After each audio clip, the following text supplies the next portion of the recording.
उत्तर प्रदेश के अयोध्या में 5वें चरण का मतदान होना है। उसी को लेकर सारी पार्टियों के उम्मीदवार अपनी अपनी पार्टियों की खूबियां और विकास करने का गुणगान कर रहे हैं और अपनी पार्टी की जीत की बातें कर रहे हैं। अब आखिरी निर्णय जनता के हाथ में है। किसको मिलेगी सत्ता की चाबी, कौन बैठेगा विपक्ष में या फिर कौन जाएगा अगले 5 साल के लिए अपने घर, ये तो चुनाव होने के बाद ही पता चलेगा। अयोध्या और रुदौली की बात करें तो अयोध्या में बीकापुर विधानसभा से समाजवादी पार्टी प्रत्याशी फिरोज खान गब्बर चुनाव लड़ रहे हैं। वो समाजवादी पार्टी की उपलब्धि बताकर समाजवादी पार्टी के हाथों को मजबूत करने की बात कर रहे हैं। वहीं रुदौली विधानसभा में सभी पार्टी के प्रत्याशी ताल ठोककर मैदान में और विधानसभा का चुनाव लड़ रहे हैं। रुदौली विधानसभा से समाजवादी के प्रत्याशी आनंद सेन यादव मैदान में है। वहीं 2022 में सपा से टिकट कटने के बाद अब्बास अली जैदी रुश्दी मियां ने बसपा का दामन थाम लिया। अब बसपा प्रत्याशी के रूप में रुदौली विधानसभा से चुनाव लड़ रहे हैं।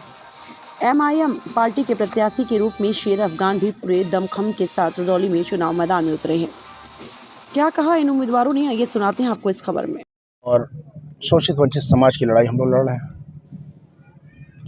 हर चीज़ों से हम लोगों को महरूम रखा गया है और हमारी यही लड़ाई है। क्या प्रमुख मुद्दे हैं रुदौली विधानसभा? देखिए, रुदौली विधानसभा हमारे मुद्दे जो हैं वो राष्ट्रीय लेवल के हैं। जहाँ भी हमारे मुसलमान हैं या दलित हैं, शोषित वंचित समाज के लोग हैं, उनको उनके हक से महरूम रखा गया है। और लोकल मुद्दा जो रुदौली का है, यहाँ पे शिक्षा सबसे बड़ा मुद्दा है। दूसरा है हॉस्पिटल, छोटे छोटे हॉस्पिटल हैं, प्राइवेट हैं, जो जनता को लूट रहे हैं। जिससे मिसाल के तौर पर किसी को हार्ट अटैक आ गया, यहाँ पे कोई सहूलियत नहीं है। उसके बाद दूसरा मुद्दा है शिक्षा। अगर कोई हायर एजुकेशन के लिए अपने बच्चों को देना चाहें तो यहाँ कोई ऐसी सुविधा नहीं है। रोड, सड़कें, आप लोग गए होंगे चारों तरफ, आपने देखा होगा कि सारे रुदौली के अतराफ की चारों तरफ की सड़कें गड्ढे में बदल चुकी हैं। एक ब्रिज था जो रुदौली एक ऐसा कस्बा है, रुदौली तहसील, जो पूरे ज़िले में सबसे ज़्यादा राजस्व देने वाला रुदौली तहसील है। उसके बावजूद उस ब्रिज का जो निर्माण हुआ है वो 4 साल में हुआ है और जिस मानक के तहत बनना चाहिए वो मानक के तहत बना भी नहीं है।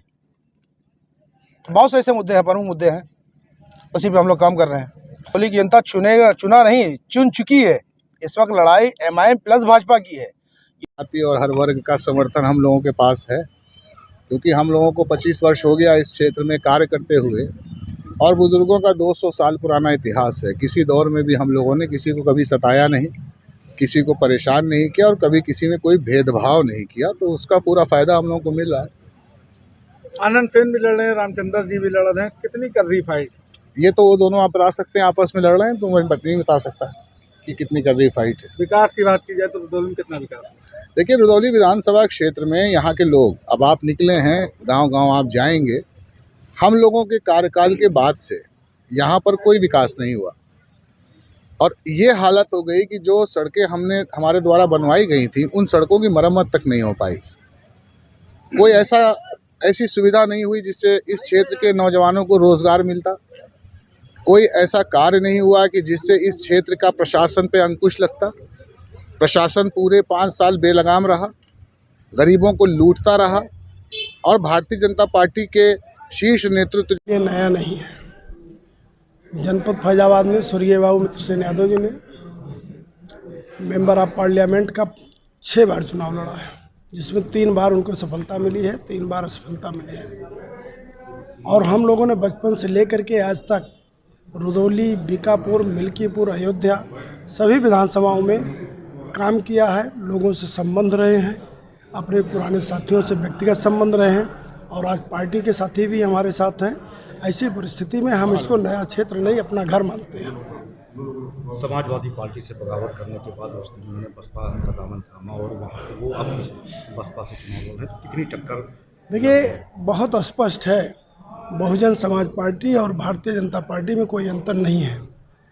बहन कुमारी मायावती जी ने बहुत स्पष्ट कहा है, जो समाजवादी पार्टी को हराने का काम करेगा वो उसके साथ खड़ी होंगी। तो भारतीय जनता पार्टी से ही समाजवादी पार्टी की पूरे प्रदेश में लड़ाई है। ऐसी परिस्थिति में सांप्रदायिक ताकतों के साथ उनका खड़ा होना आज यहाँ रुदौली में और रुदौली के आम जनमानस को संदेश देने का काम कर रहा है, जिसकी वजह से यहाँ का वोटर, यहाँ का कार्यकर्ता सब समाज